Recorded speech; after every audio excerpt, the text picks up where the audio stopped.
यह कहानी राहुल की है, जो अपने काम के सिलसिले में अक्सर रात के समय सफ़र किया करता था।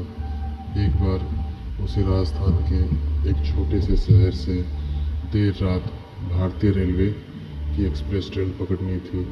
स्टेशन पर पहुंचने पर उसे पता चला कि उसकी ट्रेन लगभग 3 घंटे देरी से चल रही थी।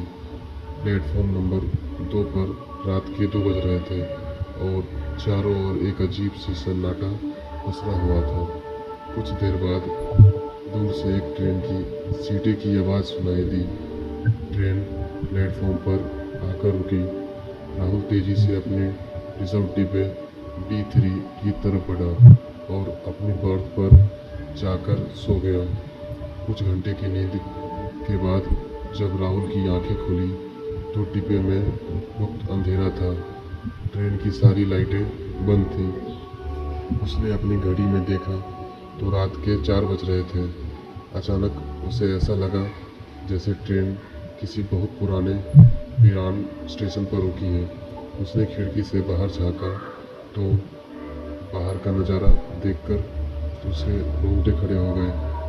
बाहर का स्टेशन पूरी तरह से खंडहर में बदल चुका था। प्लेटफॉर्म पर कोई कुली या यात्री नहीं था, बल्कि कुछ अजीबोगरीब साए धुंधली रोशनी में इधर उधर टहल रहे थे।